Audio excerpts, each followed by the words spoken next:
Hey again, it's Christina from Sunshine and Flora. So I have about an hour this morning before I open the retail shop. So I thought I would pop downstairs, turn on the camera, and we're gonna do some more seed starting. I also have a couple other projects that I wanna share with you guys in this video. I'm gonna set up some more grow lights, and then we're gonna go upstairs into the back room while the store is open, and I need to pot up some seedlings, both cut flowers and herbs. But first I want to get my April 1st seed starting done. So I don't have a ton that I start April 1st. In fact, I'm starting less this year than last year. Last year I started a bunch of experimental kinds that I had never grown before. And I'm just trying to keep it simple this year because I have so much going on. So the main two things that I'm starting today are celosia or celosia, however you say it in your neck of the woods, and amaranth. And let me just go over all of those varieties first. So I'm starting just two kinds of amaranth. These are both kinds that I have grown the last few seasons and I love them. One is a reddish burgundy and that is Velvet Curtains. And the other one is kind of a really nice fall brown color and that is Autumn's Touch. And they both grow about the same height. They get really big. I plant them very close together so they grow more straight stems up and I can harvest it. And then once I harvest it, they'll start branching out and I'll get some shorter blooms that I can use in little vases in the fall. I don't need a ton of those plants, so I'm just going to be starting a 24 cell tray of those.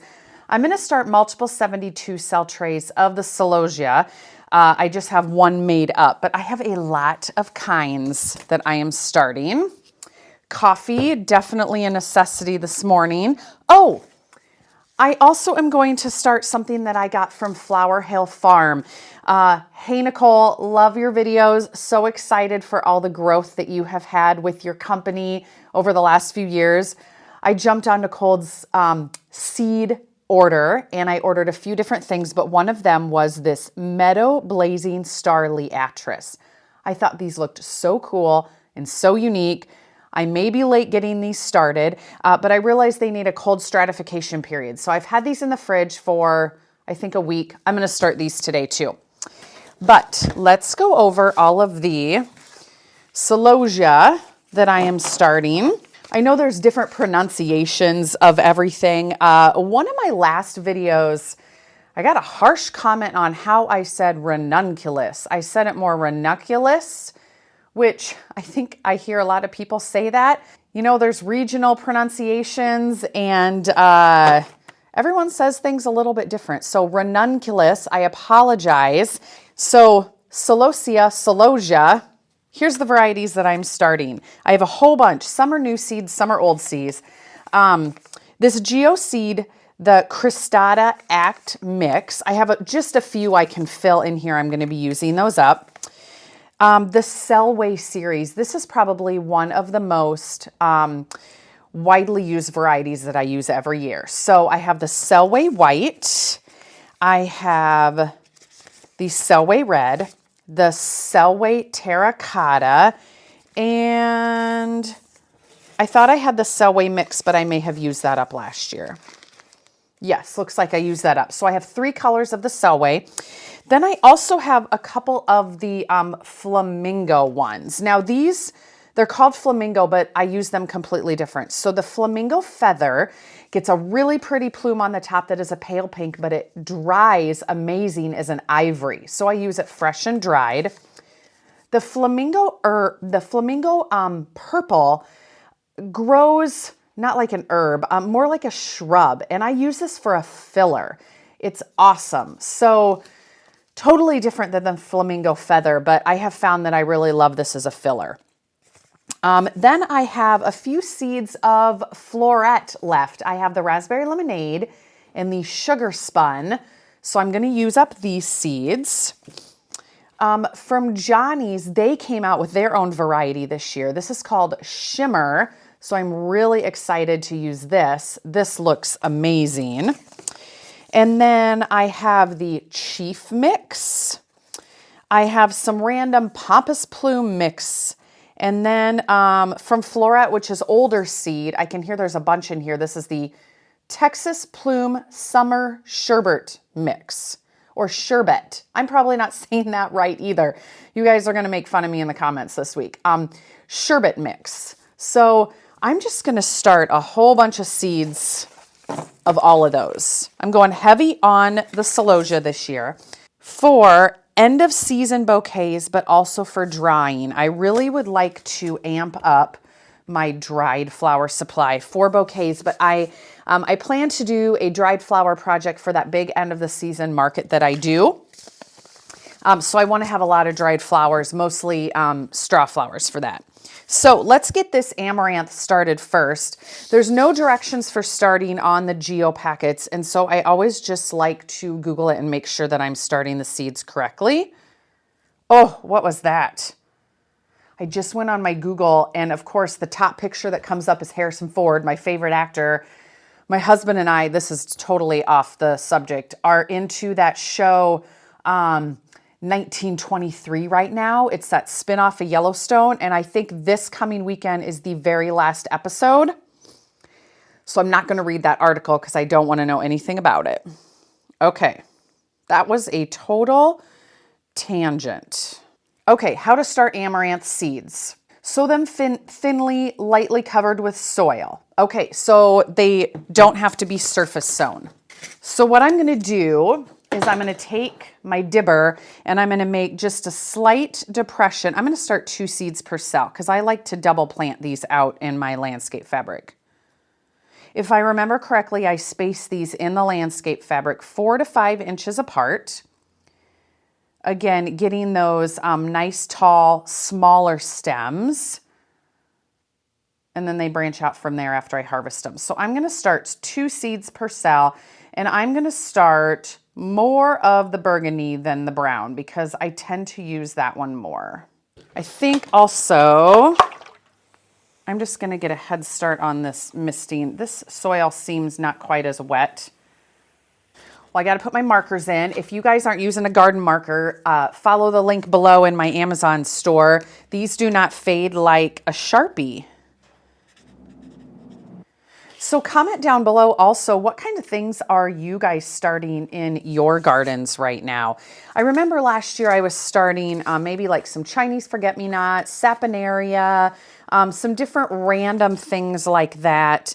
I also have a lot of direct sowing that I will be doing. So this by all means is not the end of what I'm going to be starting. I direct sow sunflowers, zinnias, of course. I'm going to be doing bread seed poppies this year. I'm hoping to harvest the pods, both fresh and dried. All right, velvet curtains. Let's get this started. So I'm just putting these barely under the soil. I'm heavily sowing these because the seeds are a few years old, and then I can thin them later. And then what I'm going to do is I'm going to mist them in really good. We're going to put a humidity dome over the top like I always do, and they're going to go under the grow lights. My grow light shelves are all completely full right now, so we're going to have to set up some more lights, but I will show you guys how I do that since I have the camera down here. I'm hoping to get all of this seed starting done before I open the store in 45 minutes. You guys think I can do it? I think so. All right. Mist it in really good. I've been dealing with a little bit of algae setting on top of all of my soil.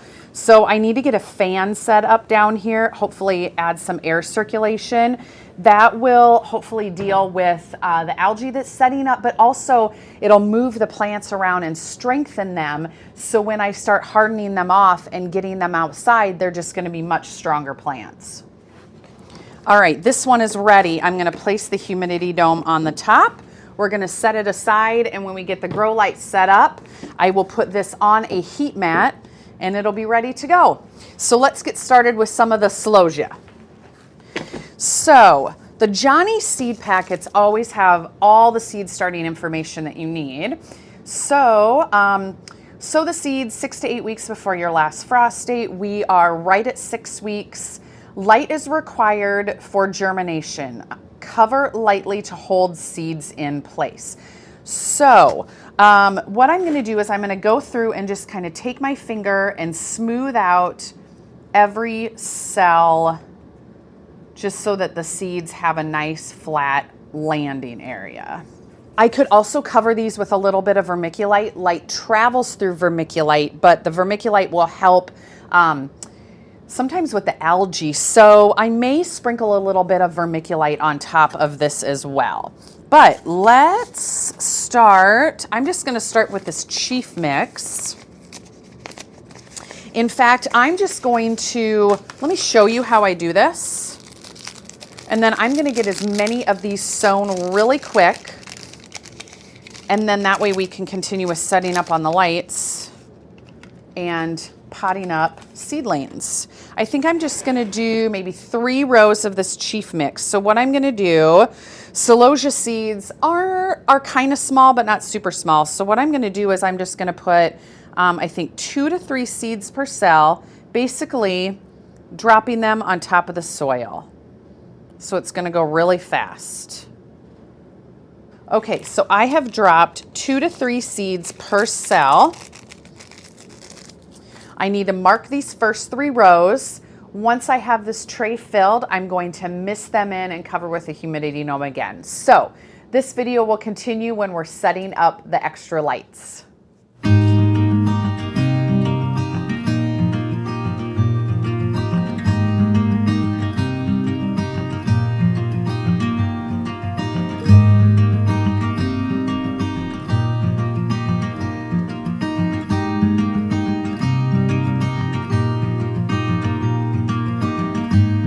So the entire segment that I filmed setting up these lights had no sound. So I'm just going to film a short clip here showing you my setup. And I know I've showed you guys this before, but just for the people that are new, these shelves that I use are from a regular home improvement store, and make sure to get the depths that are a little bit wider, not the 18-inch. Those work the best. And then my setup includes 2 shop lights per shelf. So you can see I have them suspended from the upper level, and I use what is called an S-hook to hook onto the chain of the light, and then that suspends it, and with the chain I can raise and lower it as it's needed. And all of the lights are linked together by plugging them into each other, so one whole light setup only takes 1 plug-in, which I have plenty of these 4 boxes, but then I only use 1 plug-in for the lights, and the remaining plug-ins can be for my heat mats. But as you can see, I can fit 2 72 cell trays on this shelf, plus a random meal box that I started something, and then the 24 cell tray. But if we go over here, you can see I can fit 3 72 cell trays here. Down here, this is part of what you'll see later in the video, actually, my vegetable trays. But they just work really great. And I know I mentioned this too in the part that didn't have sound. The shop lights I use are 4,000 lumens, and they are LED, so very power efficient. All right, you guys, so I am back upstairs and I'm doing my first potting up project, and that is my herb garden that I started, maybe 6 weeks or so ago. I have a variety of herbs, and I have 8 celery plants, which I need to thin these as I repot these. But they are looking amazing. Look at that cute little basil plant. Now I did sow multiple seeds per cell, so these are nice full plants. And of course, as I harvest the herbs, they're just gonna branch out and keep getting bigger. These will get planted in my green stock vertical garden, which I'm really excited about. I used one last year and it worked really good. So this year I'm gonna be planting all of these herbs, plus another tray. I'll pop a picture up on the screen. And then also I'll be sowing some lettuce in there. So what I'm doing is I'm just potting them up from this 24 cell tray into a 4-inch nursery cup. I save these every year when I buy flowers. And I'm just making kind of an area in here, or like a little hole. Then I'm using my dibber. The basil tend to be pretty root bound. They're looking really good. And then push it down into the hole. And then I take soil from another cup because I filled these plenty full. This is just a regular potting mix. not my Pro Mix, just regular potting soil, I should say. And then I'll water it in. I need to refill my water can, but as I'm potting them, I'm watering them in. And then at the end, I'll give everything one more nice little drink. I have a tray underneath so that if I decide to bottom water them, once they really get some roots, it'll soak up from the bottom. But yeah, these are gonna go, actually over next door in my photography studio, I have some deep windows that face east. These are gonna set right in those windows so I don't have to take up space downstairs on my grow lights. So I'm just gonna finish getting these potted up and then we will move on to the next thing, which I think will be some Fama pincushion flowers.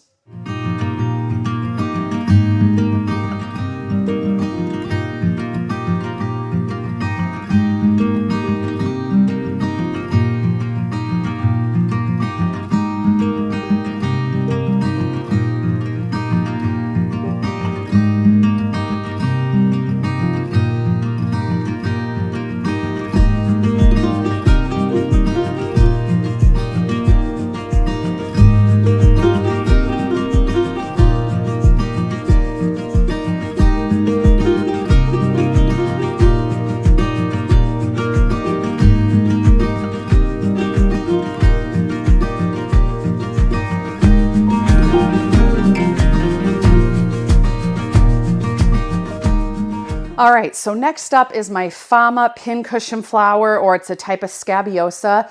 This is a perennial in my area. Now, I don't think it's a long-lived perennial, maybe 4 to 5 years. And I decided I'm not gonna pot these up. What I'm going to do is I'm going to thin them and use this 24 cell tray that my herbs just came out of. So I refilled it with new soil. And this first cell, it has one plant and one tiny plant. So I'm just gonna get rid of the really tiny plant because I have plenty here. And I'll zoom in on the next one so you can see a little closer. But what I'm gonna do is I'm going to use my dibber, ease out one of the extra plants without making a mess on my floor.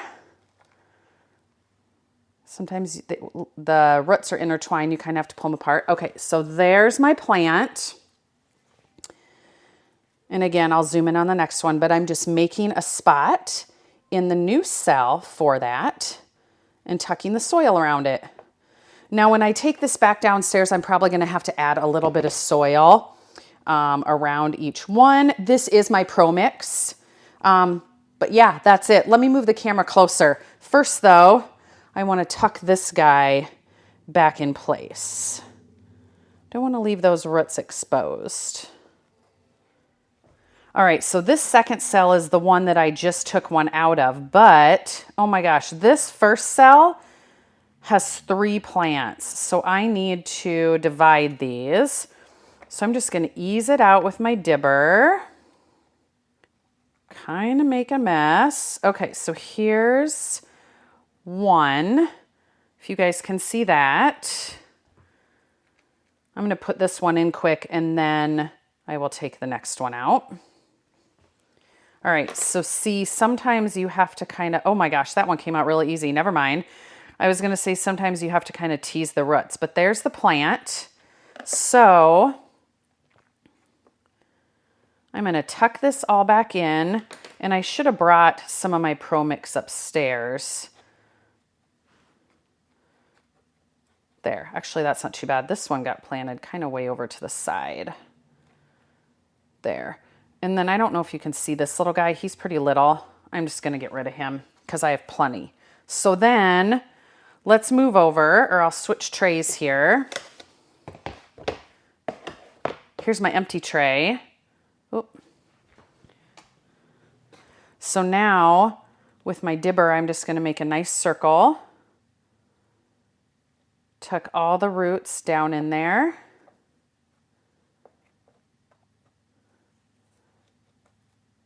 Put the soil around it.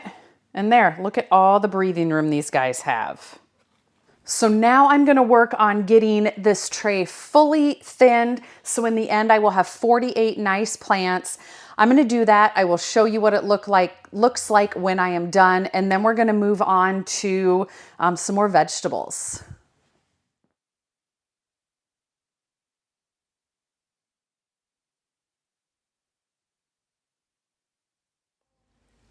Okay, so I just finished thinning and potting up these Fama pincushion flowers, and I ended up filling 48 exactly. They look so much better. These are going to be so much happier with all the air they have around them. So these are going to go back downstairs under the grow lights. These are a cool flower, so I can plant them out in the garden sooner than, say, my warm season crops like celosia and ageratum, those type of things. These can go out almost like when snapdragons can. In fact, ones that I planted last year, they're already coming up in the garden. So these will probably get planted out very end of April for sure. So I just need to let them grow on for 2 to 3 weeks, and then they're going to be ready to plant. So anyway, I'm going to take these downstairs and I'm going to bring up the next project. So the next project that I'm going to tackle is these vegetables, and I have tomatoes, peppers, and onions here. The tomatoes and peppers, some of them are for the hoop house. I ordered specific greenhouse varieties that can go in the hoop house earlier, can tolerate cooler temperatures. It's kind of meant for that type of environment. And I kind of wanted to experiment and see if I can get some early tomatoes and peppers that I could sell at my local farmer's market. I'm there every week with flowers anyway.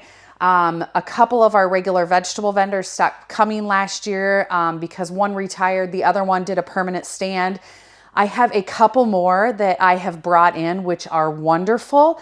But I thought, you know what?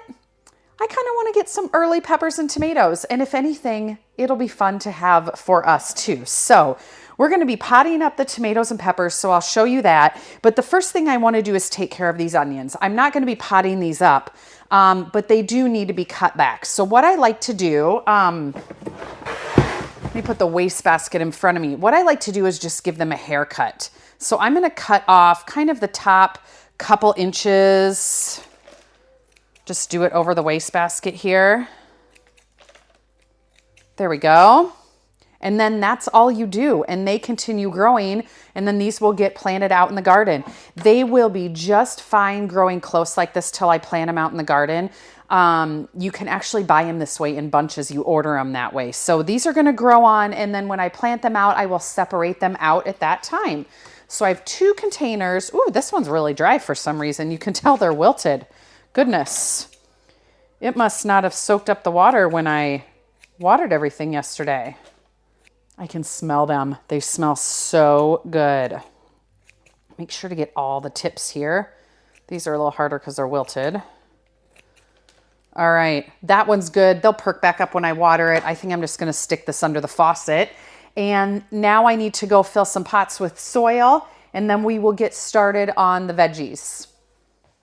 All right, so I've got my first tray of pots filled. I can officially start my last project of the day, besides probably editing this video. So I like to save these trays if I get them from buying annual flowers in the spring. I have a whole bunch of them. And then, like I said, I save the 4-inch pots. So this comes in big time handy when I am potting things up. And now you'll notice not all of them are the same size. I've put some square ones in here. I've got more trays over in the greenhouse or my lean-to, so I just need to go get some more. But for the first one, this is going to be just fine. So basically, I started, which I showed in a previous video, I showed how I started multiple tomato plants in one of the 4-inch cups.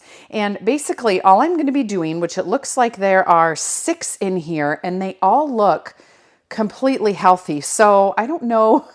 I think I'm going to keep all of these because, you know, some always look better than others. I want the best plants possible when I plant these out. So I think I'm going to keep all of them for now. This is a variety called Sakura. I got it from Johnny's. This is a cherry tomato, and I believe this is one of them that is good for the hoop house. I will put it on the screen.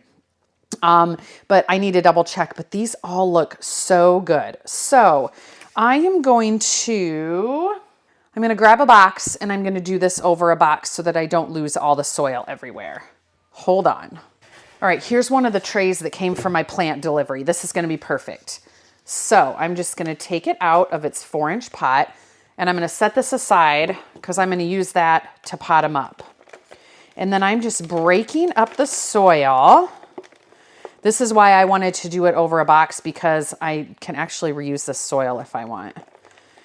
And I'm just breaking it up so that I can separate these tomatoes. All right, here they go. So there's one. There's actually two right here. One is a lot smaller. So I'm going to toss him. 2, 3, 4, 5, 6. Look at how nice and beautiful those tomato plants are. Now, one thing about tomatoes, this first set of leaves, you can get rid of those. Those are not the true leaves. Where it starts branching and gives you that tomato-shaped leaf, those are your first leaves. So when I put these in the pot, I'm probably going to bury it right under that first set of true leaves, because along the stem of the tomato, you'll see all these little fine hairs. If those get under the soil, those are going to turn into roots, and that will give you an even stronger plant that you already have. So, and again, I'll zoom in on this for you guys, but what I'm going to do, my first tag is going to go in here, and then I'm going to have to make tags for the rest of them. Just going to make a nice little hole, just like I did before. Which one did I have without the leaves? Then I'm going to put all of the roots down into the soil, tuck him down in there real nice, nice and low, and that's it. So he looks short, but that's okay, because it's going to get more stronger roots, and it's going to grow up. And when I plant this out in the garden, you know, if it's this tall, I'm probably going to do the same thing. I'm going to remove the bottom leaves, plant it down lower in the soil, and it's going to get even more roots. All right, let me zoom in so you can see it up close. Okay, so here's the one that I just did. I'm going to pot into this one. So the first thing I'm going to do is I'm going to make a nice little opening. Here's my tomato plant. I'm going to get rid of these 2 leaves, toss them, and then I'm going to get all the roots way down in the soil, and I'm going to tuck him way down in there.